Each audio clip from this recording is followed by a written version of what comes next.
within the party state's think tank kind of apparatus, people had noticed that the housing issue was getting out of hand to the point where it was going to be hurting them politically. And 5 state secretaries teamed up to convince Orbán, because they felt that one was not going to be enough to say, we really need to start building public housing. Your policy of giving cheap credit to people to buy their own private housing is not solving problems in the big cities. And Orbán could not be convinced. You're listening to This Authoritarian Life, a podcast in which we explore everyday human stories to make sense of authoritarian politics. My name is Kristóf Szombati. And I'm Erdem Evren.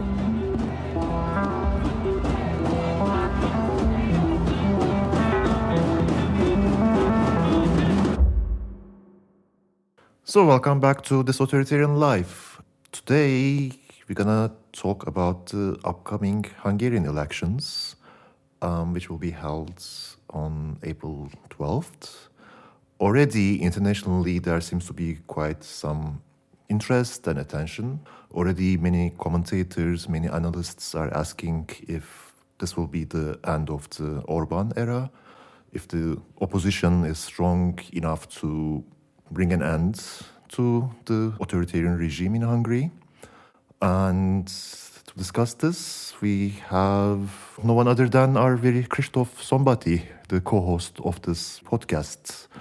Kristóf is not only from Hungary, but he has actually tried his own hand in politics.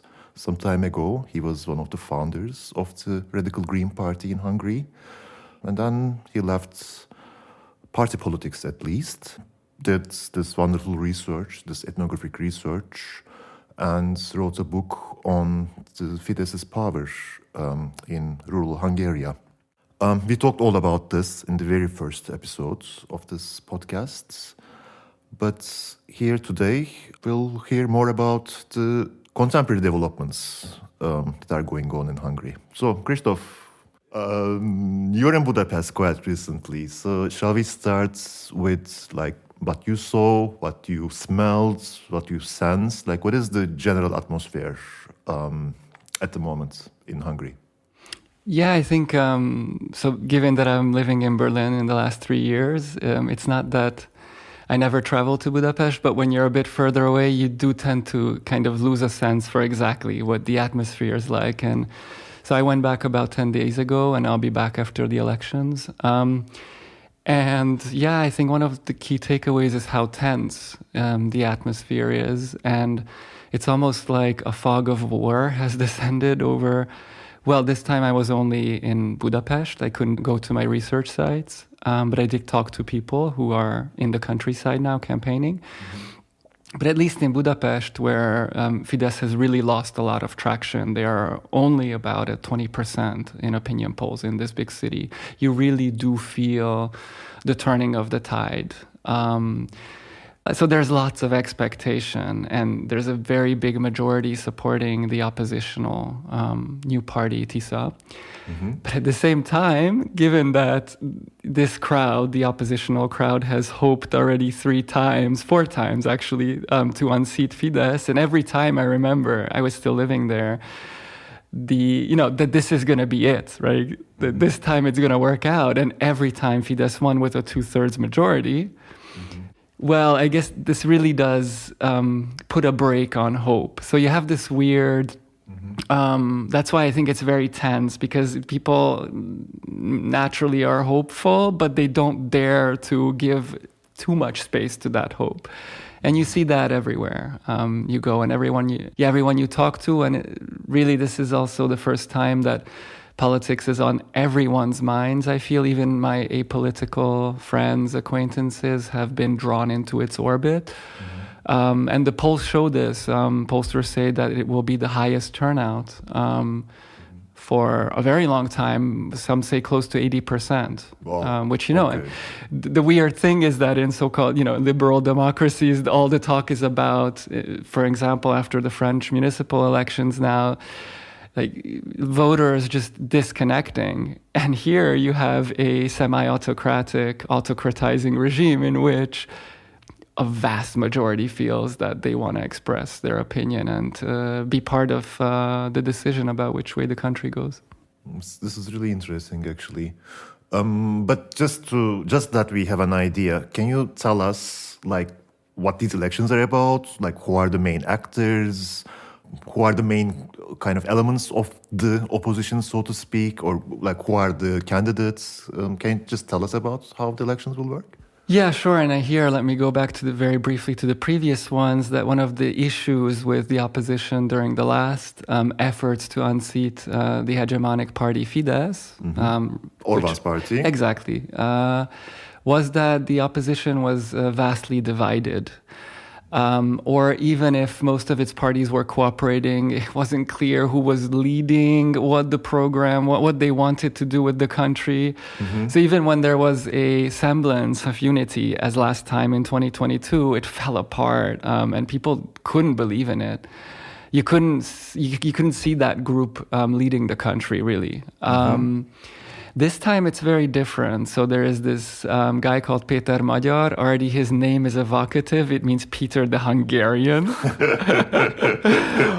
By the way, in Turkish, like Magyar is Hungarian. Yeah. Well, and so it is in Hungarian as well. And so this guy was the husband of the previous justice minister, so very strongly implanted in Fidesz's inner circles, is a conservative, when he talks about his political upbringing and all that. He was close to the conservative liberals who kind of were one of the dominant forces in the democratic opposition that unseated the state socialist regime. He comes from that background, lawyers, this respectable bourgeoisie from Budapest. And, you can say, Fidesz went too far to the right for him. And that there's a grain of truth, more than a grain of truth in that. We'll talk about his politics, I guess. It is Fidesz light, and like this more European version of Fidesz, like a version of Fidesz that is palatable to European mainstream elites. I see. And that fits within the European people's parties. I see. Maybe on its right side, by the way, more on its right side than its center. But he really believes in this? Yeah, he does believe in this. But what I wanted to say is that there's a story behind him leaving Fidesz, and that doesn't have to do with his convictions. It has to do primarily with the fact that he wanted to go higher in the hierarchy of the party state. And he was not allowed to, although he had friends in the highest circles. I mean, as I said, his ex-wife, was the former justice minister who had to resign due to a scandal, and his coming into politics was right after that scandal. He took advantage of it. But he wasn't allowed for a long time to come in because, now we know, the Fidesz insiders saw him as too unreliable, too much of a loose cannon, too critical. So he didn't fit he's not the soldier type. The good soldier who, irrespective of which echelon in the hierarchy, does his job. And most of Fidesz's high cadres, the guy running the propaganda ministry, I could go on, are these types of people who know their place and who can therefore be trusted by Orbán, that they won't step out of line. This guy, no. Every behavior he has shown, he was in Brussels working for Fidesz there. People were like, nah, we can't. He's clever, he has ideas, he is totally unreliable. I see. So, but his formal role within Fidesz was sort of represent Fidesz in these European circles in Brussels or something like that, or did he have another important formal position? He worked next to, if I remember correctly, the Fidesz's parliamentary group in the European Parliament. Okay. Later on, when he was removed from there due to a conflict with his superior there, who, same story, I won't, no, we can't, there was some personal conflict between the two of them. He went back to Budapest, and there he got a job of smaller importance, but within the party state, I would call it that way. He was leading a small agency that is responsible for doling out cheap credit for young people to attend university. And it's like the British system in a way that you have a lot of time to pay it back after you enter the job market. He was running that agency. I see. So he's a former Fidesz insider. He's quite ambitious. He positions himself as some kind of conservative liberal. His kind of connections to the European project and the European elites, from what I understand, is quite strong. But in the end of the day, like, what is his promise for the Hungarians? And how does that differ, or how does that intend to undo what actually Orbán has built in the past 20 years? So he's playing an incredibly powerful game there, because he sells the project in a very convincing manner as a populist rupture with this kleptocratic, parasitical elite that Fidesz has become. And his whole story is, I come from this, I know them. They have gone astray. We can't trust them anymore. They have corrupted the project. And he doesn't say this outright, but he positions himself as, someone who can rectify and what Fidesz has become in a way. But at the same time, because it is a center-right project, I'll say more about it, he's still able to draw in liberal supporters, people who used to vote for center-left parties.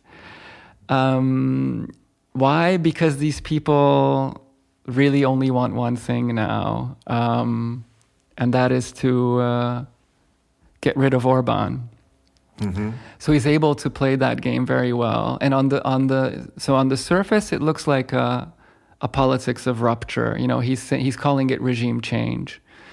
Openly, he's calling it very openly regime change, and there is some substance to that. I don't want to discredit it. He would certainly, bring more pluralism into the civic space, into the political space. So he would certainly claw back or build back the party state and its, and its control over almost every sector of life. He will certainly reinstall the independence of the judiciary. So all these. Everything that the European kind of mainstream elites want from him, he will do. And he will certainly, just as Tusk in Poland, I think, be able to access then in return the European development funds, which have been withheld from Hungary. And so part of the project is built on that. I'll decrease corruption, meaning a leaner, less expensive state, and I'll bring back money from Brussels. So, we'll be able to do some things to change in society. But this is where it gets interesting, is that if you actually look at the societal project, it doesn't look like rupture to me. In what ways? Why do you say that? Well, look, he's saying I'm going to keep most of, or a lot of Fidesz's popular policies. For instance, one of the things that really Orbán is always mentioning in his campaign appearances is the pro-natalist, pro-family policy, that we're here to support hardworking families. And it's true that social policy, welfare policy has been redirected to the needs of the upcoming relatively stable middle class. But including, sections of the blue-collar workforce who are upwardly mobile. It's like the state will support you if you work and if you have children, if you procreate. And there are lots of initiatives from very cheap credit, mortgage to buy a house, to vast tax subsidies on income tax. If you fulfill these requirements, criteria, he's saying, I'm going to keep this. He's also saying, I won't mess so much with the taxation policy. All he's saying is, so there's a flat income tax, which also pertains to the lowest incomes. Which is not, so there's no progressive element at all in the tax system. And he's saying, okay, so I'll bring the 15% tax for the lowest incomes to 9%. He says, and here is his kind of offer to the left, and to more particularly to people really who are poor and struggling, is I will actually strip VAT on key medicines, and I will double the family allowance, which is the only kind of universal social policy instrument that remains to support people irrespective of whether they work or not, irrespective of of their earnings. And this has not been indexed since 2010, since Orbán came to power. So he's saying, I'm going to double this. So he has, this something that looks like the beginning of an offer to people who are struggling in deindustrialized areas or, in the most depressed regions where I, back in the days, conducted field work. But at the end of the day, it doesn't look like huge change to me. Also, the anti-immigration platform, I don't think he will change it. He has actually said that this is the new consensus in Europe. So he's not given any signs that he will change that either. I think there's a huge expectation, especially among liberal intellectuals, that the EU will have enough power to say, well, you only get the money if you behave well, to get him to stand back in line and to bring him back into the liberal fold. But as I said, I think we should expect that in some regards he will, but in others he will stick to kind of the Fidesz framework, let's put it that way. That's why I said I think he's on the right of the European People's Party. But when it comes to Ukraine, yes, he will toe the line, for instance, as opposed to Orbán. Stuff? Or separation of church and state, things like that? Yeah, good question. So there, it's more difficult to say. I think LGBT, he will be more liberal than Orbán, but he won't go as far, I think, because of where he comes from and what he believes in. I don't think he'll go to allowing gay marriage, for instance. As for church state, most international media analysts don't really mention this, but it's important that the churches have been given a lot of a big social role in the past 16 years. So they run schools, they run charities, they care for the sick and elderly. So the state has kind of privatized some of these formerly universal key services, and the churches now play a major role in them, especially in rural areas. Magyar hasn't said anything about changing that new consensus in society. I don't think he will. And there is a tension, a contradiction there. Let me just give you one example. As you know, I worked on Roma emancipation, or to the contrary, how the liberal regime kind of controls Roma, but also relies on them as a workforce. And Magyar says, I'm going to do more for the Roma. He's brought in someone who has worked in rural areas on civic initiatives, supporting very poor Roma. As one of the key faces of the party, he's given 5 seats on the electoral list that are, these are occupied by Roma who are likely to enter parliament. So there's lots of indications that this is important for him. But when it comes to, for instance, the segregation of Roma kids, and it's done through the churches. That's why I mentioned the churches as well. Okay. Because the churches basically in most rural towns cater to the local bourgeoisie. And there's a legal way of segregating Roma children the churches take the kids of the local middle class who are non-Roma mostly. And the Roma kids go to the state school. I see. And it's supposedly free choice. And so it's a way of circumventing the anti-segregation policies that the EU has been trying to reinforce. And Magyar has not said that he would change any of this, that he would rethink what churches can do and they cannot do as private actors. So I do see certain tensions in the project in relation to that. But on the level of communication and symbolic politics, he's really been able to sell this as a rupture. That's why I said that I think it's a very, very well crafted electoral kind of offer that is vastly superior to what the previous iterations of the opposition have been able to show. This is credible. I mean, what's interesting for me is that comparing it to what has happened in Turkey, for example, there has been many former AKP insiders, ministers, people even very close to Erdogan, who actually, for precisely similar reasons to what you described, kind of left the party or were kicked out of the party and then sort of presented themselves as kind of taking the party to its factory settings. And, you know, we're going to relive the magical years of the AKP, early AKP rule, for example. But because in many ways they were actually parts of the crimes and the sins of AKP, the electorate from quite early on actually kind of rejected them. They saw them as a continuation or another version of AKP politics. And even though they precisely kind of represent this conservative liberal form of politics, also very pro-EU, whatever, still, it didn't work at all in a way.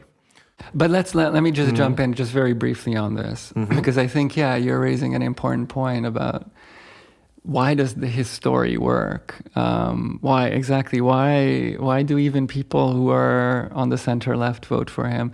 I think this really has to do with, the fact that the depth of the frustration on the side of those who are not with Fidesz. And, that can mean frustration that is principled frustration, as with the liberal crowd. But it can also mean very material forms of frustration. In the countryside, you see that the people who are running TISA's local campaign and who are its key local faces, candidates, organizers, this is the small entrepreneurial class that has been excluded from the clientelist machinery, and that doesn't get access to, state tenders on the local level. Is this something new, or this has been more or less the case? Well, here the European development funds come into the picture because there's just less to redistribute since 2-3 years. I see. We're talking about billions of euros. So this is a lot of money that now is not coming, and you can see the impact of this. It took the EU 15 years almost to get there, but in the end, they were able to hurt precisely the clientelist machinery, which is a key part of, if we want to understand the illiberal state and its successes, this is it, loyalty in exchange for all kinds of funds, whatever it is. I mean, I just have these people in head who are running the local clientelist machinery. These are people who, one of them has, I'm thinking of someone in particular, a medical practice, but at the same time has a small tourism company. And the state supports all of these small ventures with development funds. So they're growing, and then they redistribute some of these funds to people who become their clients.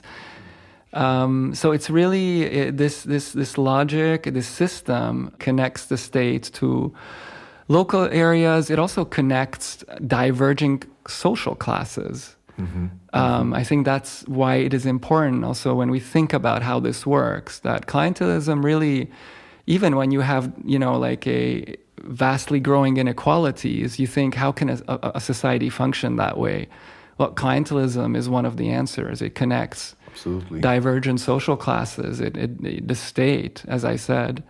And you see it playing out in everyday life, that it has worked. But bottom line, when the funds stop flowing, clientelism falters and people become frustrated. And this has consequences. Actually, what you describe is very similar to what we have seen in the past couple of years, say in the last local elections, for example, in Turkey.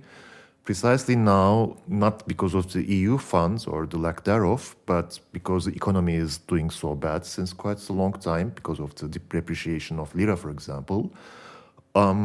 the spoils of the regime are getting smaller and smaller, and a much smaller group of, let's say, businessmen or companies or whatever do continue to have access to those spoils. Exactly. And in addition to, let's say, those entrepreneurs and those kind of small businessmen or small bourgeoisie, let's say, in Anatolia, who complain about this, also within the party, like those who come from lower classes and who, were part of these clientelistic networks until now, they are very angry that it's only just a bunch of high-level party figures who enjoy this wealth. Exactly. And this is, exactly. Let me just react to that. Yes. And then this has repercussions on the level of ideology, common sense, because what I noticed when I was working in similar areas as you,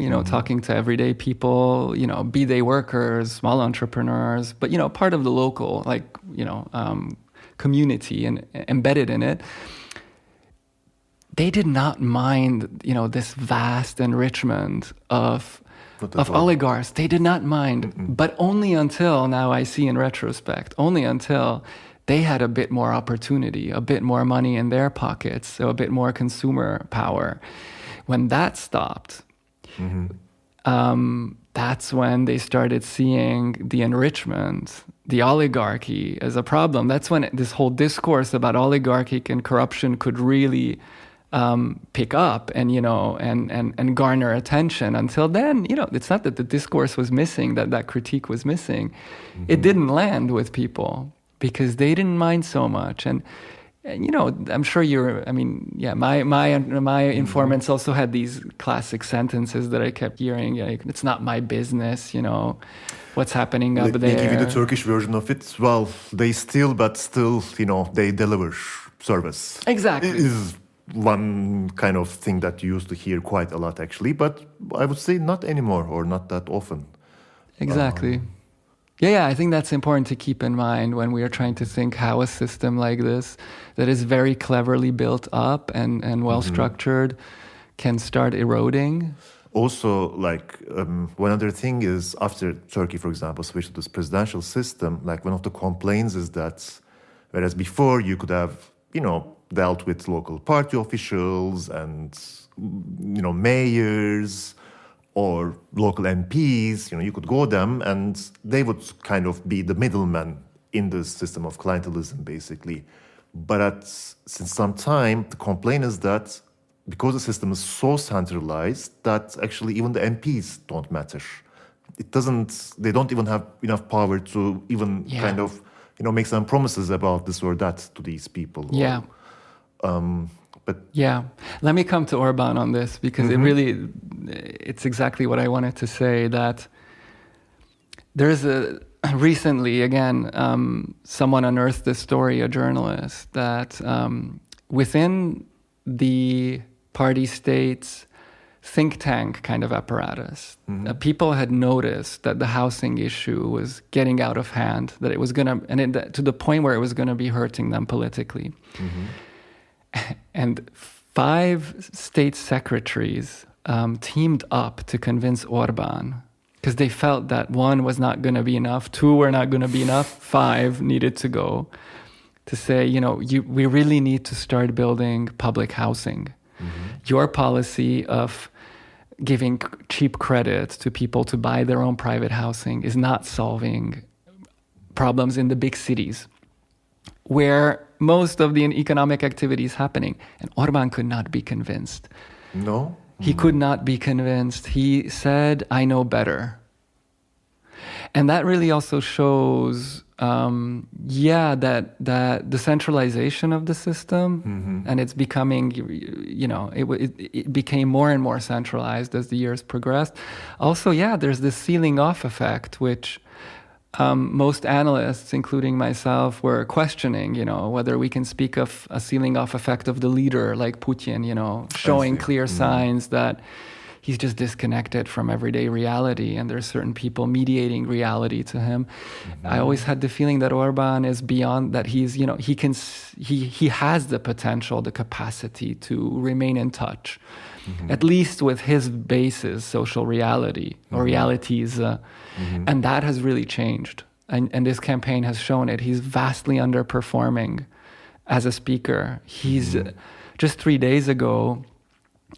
There was this big campaign rally he held in one of their boom towns, Győr, which is close to the Austrian and Slovak border, where Audi has been embedded since 2000, 6, 7, 8, something like that.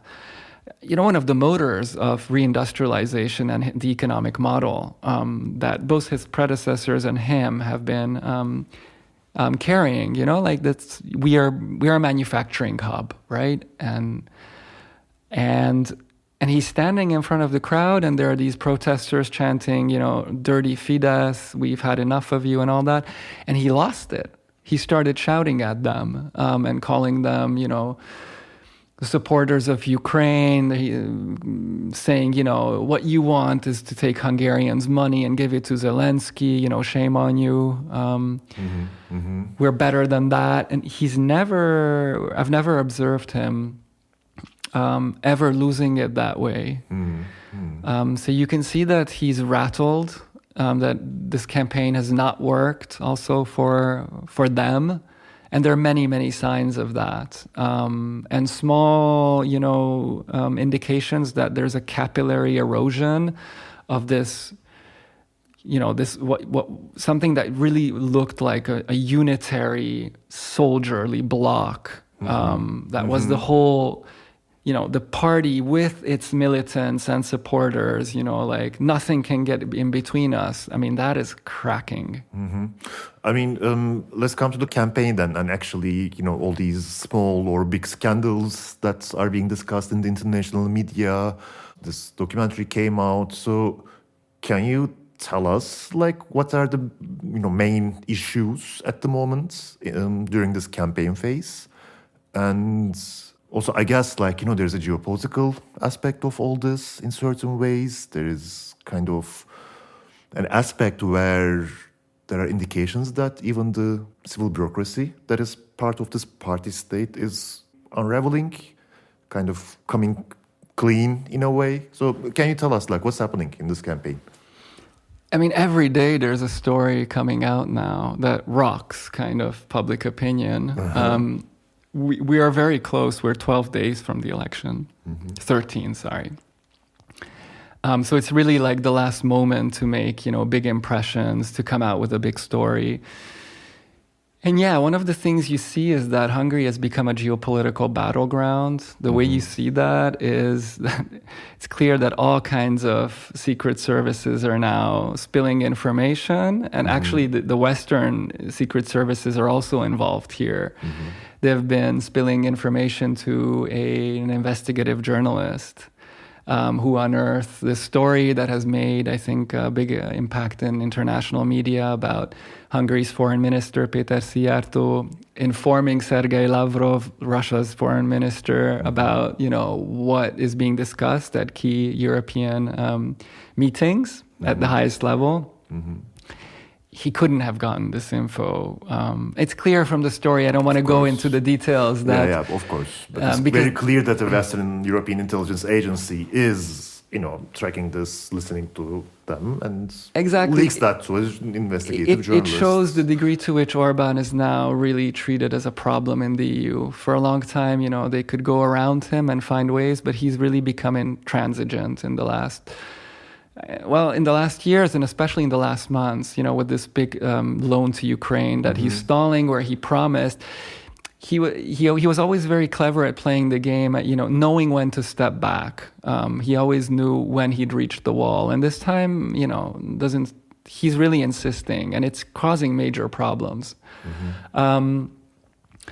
So yeah, that's how I read it, that Western elites have just gotten sick of him and are, unleashing their own secret services to, in some minor ways, intervene in this election.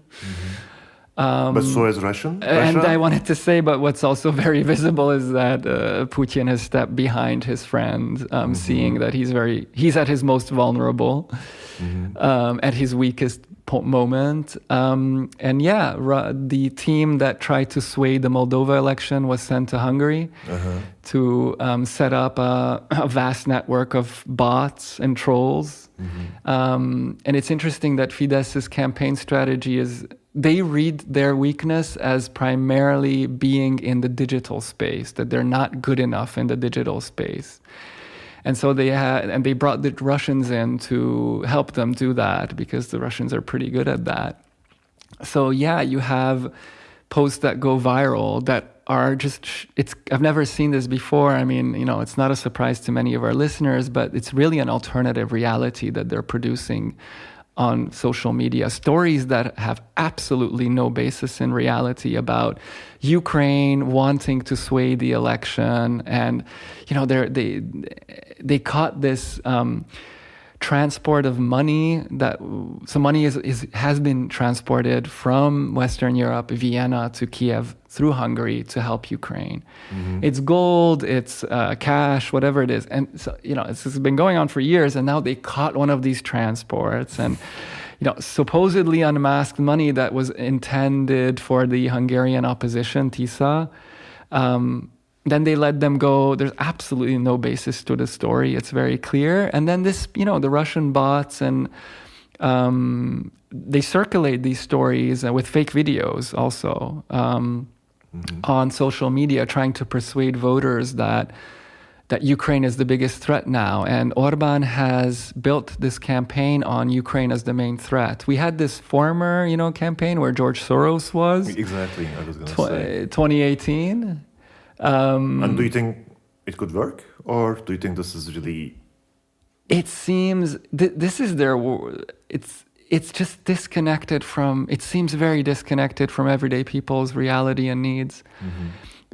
There hasn't been economic growth since 2022. But really, the engine started stalling after COVID. So for 5 years, there's been economic difficulties. In the last 3, there's been very high inflation, the EU's highest until recently, 20%. And especially hitting, Fidesz electorate, it matters how much fruit costs on the market. And it's crazy how the price of everything you eat has gotten up. So this Ukraine thing seems very far-fetched.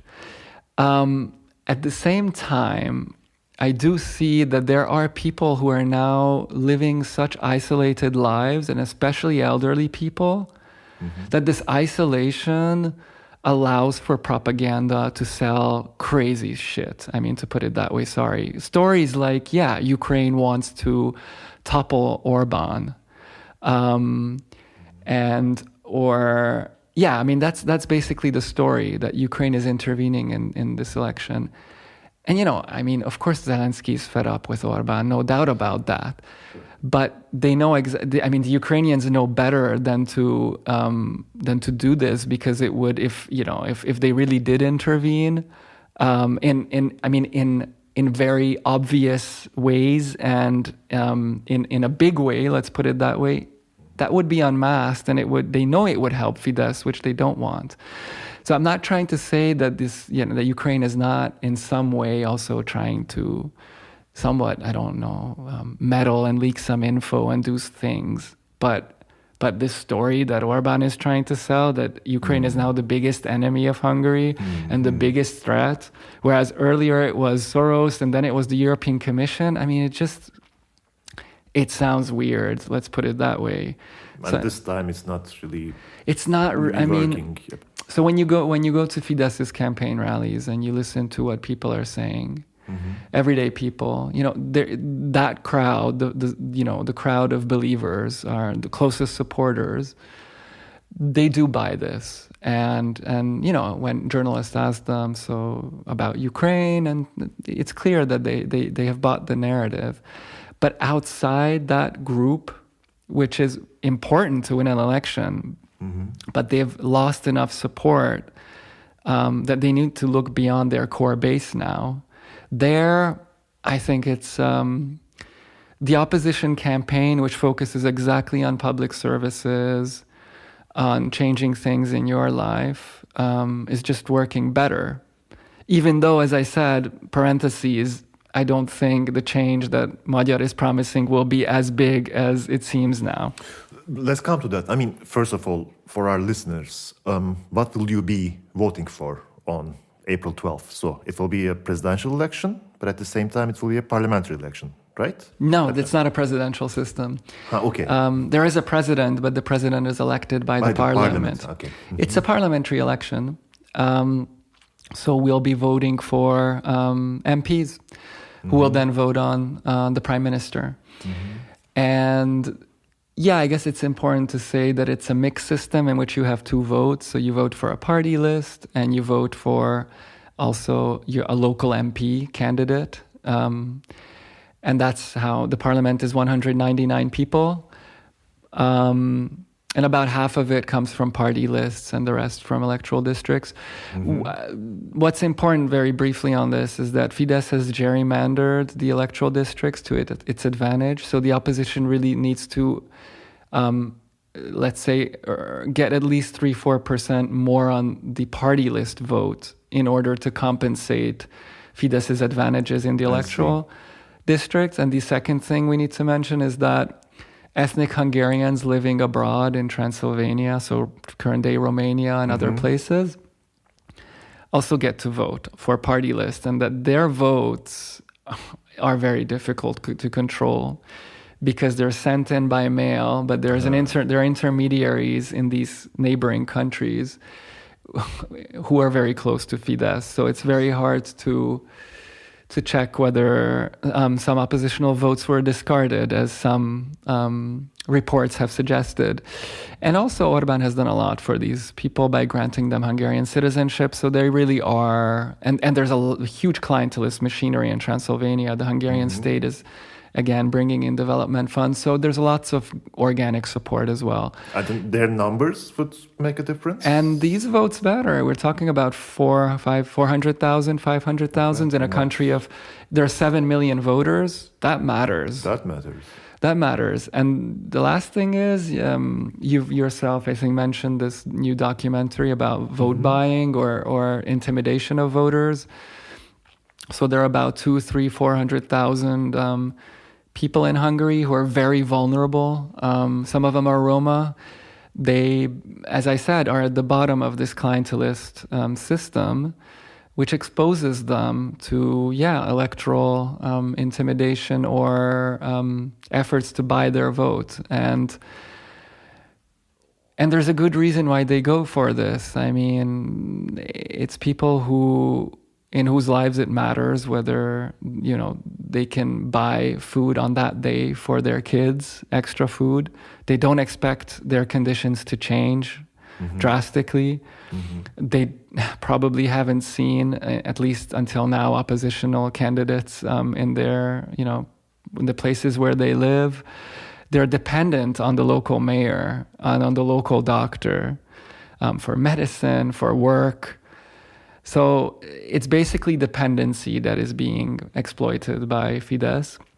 So they'll also probably earn these 200,000, a vast number of these very, very, the people living on the margins of society, excluded from society in many ways, and living as second-class citizens.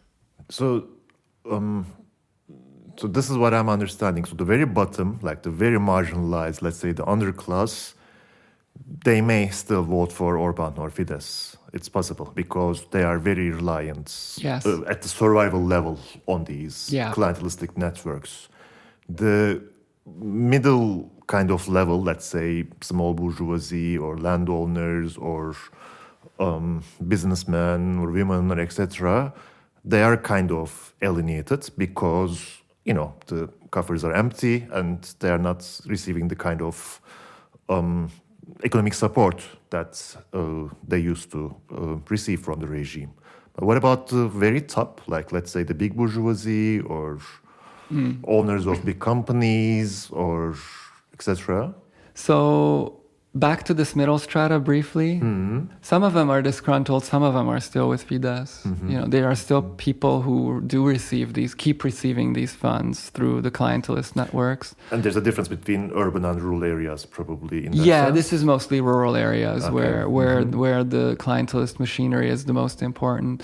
So it still continues to feed some local families, a section of this class that you mentioned, but another section, a good part is now angry and disgruntled because they have lost access or never had it.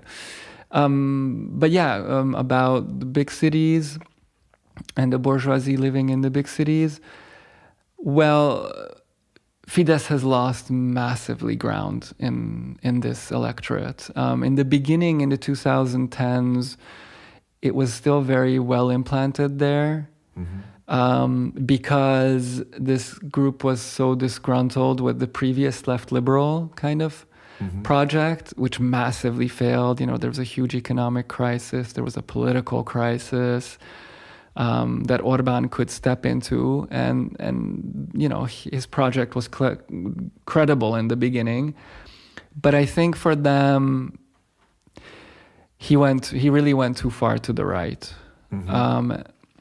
This anti-Ukraine thing is really something they can't deal with because they see themselves as part of the European urban middle class. That's where they see themselves belonging. So like this drift towards Russia is not something they can go with.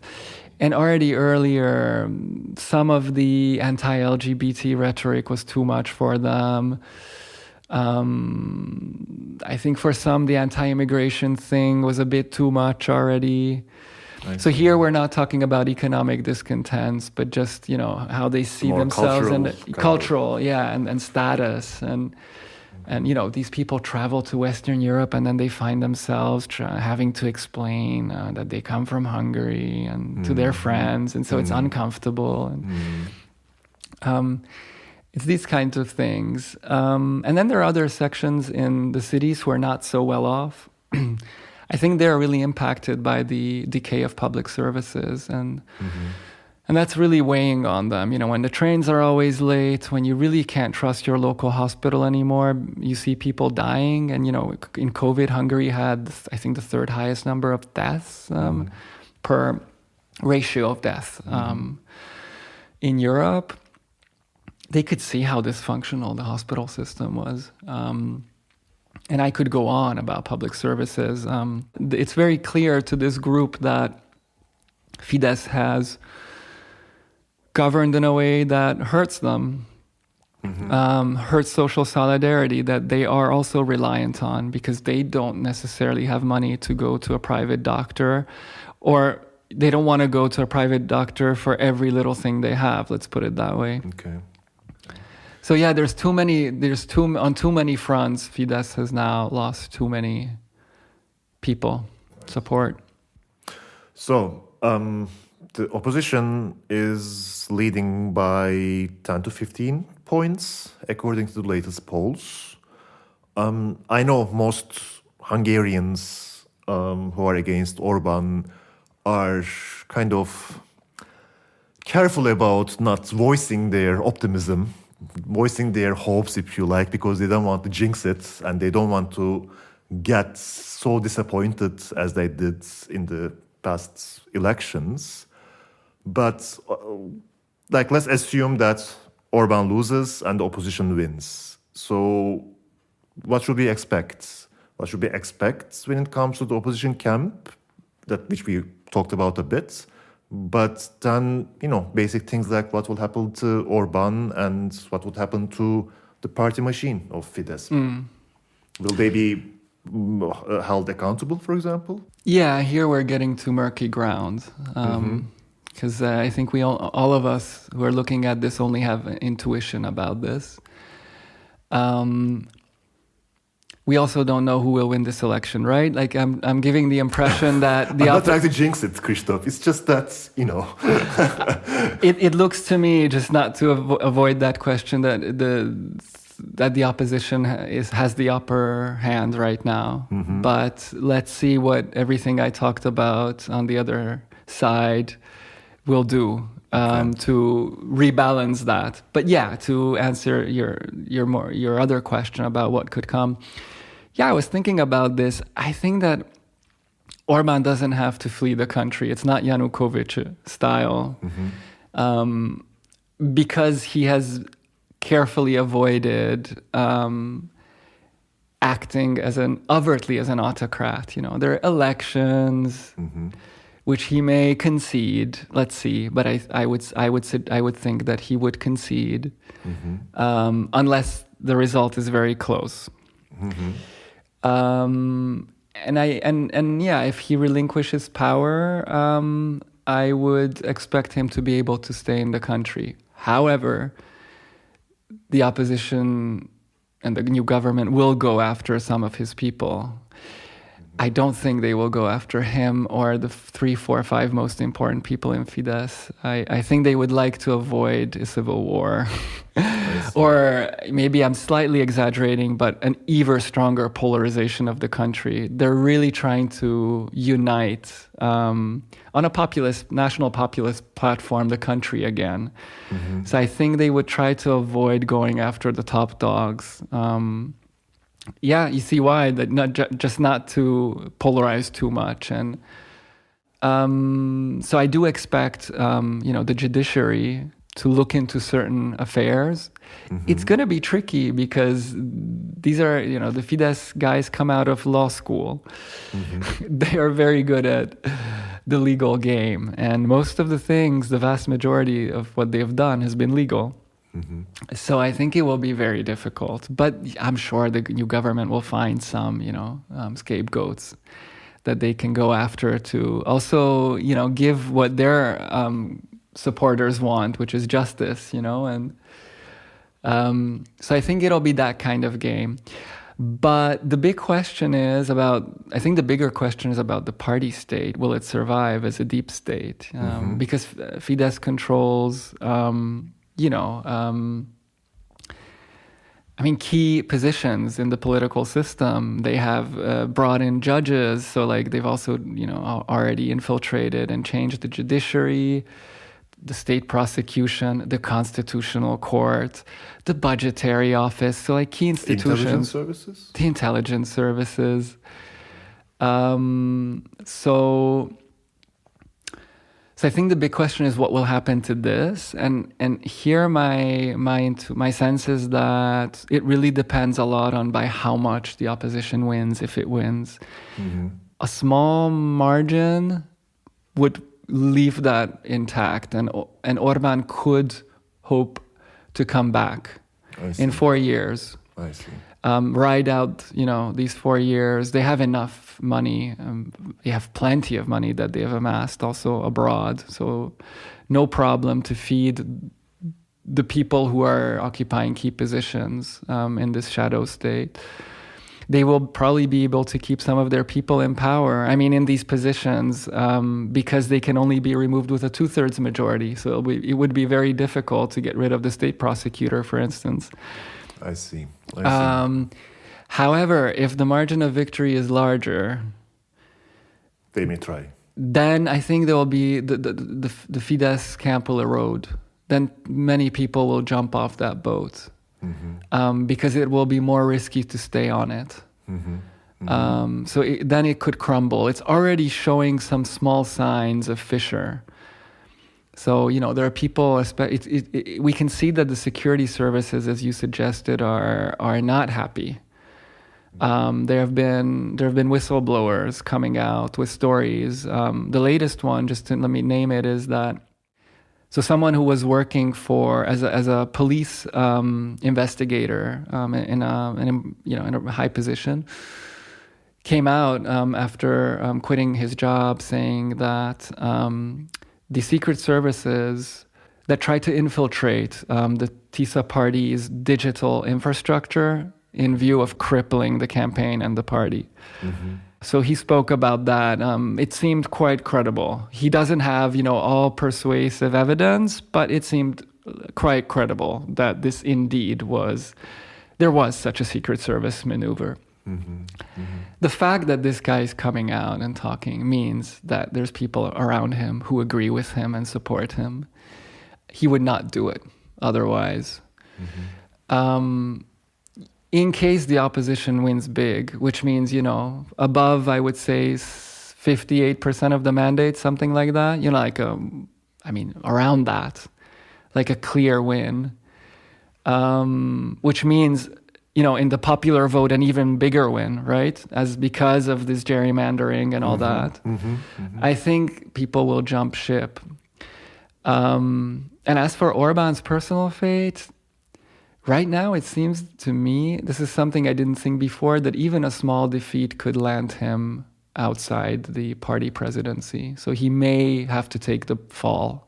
Okay. If Fidesz loses. So that Fidesz without Orbán is conceivable. Is conceivable. It's conceivable. At the same time, we don't really see who could replace him. There's no one, and because he has deliberately played the game that way. The justice minister who I mentioned, who is the former... that would be fun. Right, exactly. So the justice... Exposes, kind of. Yeah. He hinted that she could be his nominee, that she could eventually take on the role of prime minister. He hinted at that. He said she has the qualities. And she has stayed out of this campaign in a clever way. So, I could see something like that. But still, so much of that camp is cemented by Orbán's aura that it's difficult still to see how that could change. But, and last word on this, that aura has been tainted, as I said. He's underperforming. He's behaving now like an older man. He's not winning the debates. He's no longer in control fully. He's not able to behave as the gentleman as he always behaves as. So that could force him out. Yeah. Kristóf, thank you so much. This was really illuminating. Really, we had quite a deep understanding of what's going on at the moment. Thank you so much. You have to tell our listeners that we actually think of plan this episode as the first episode of a mini-series.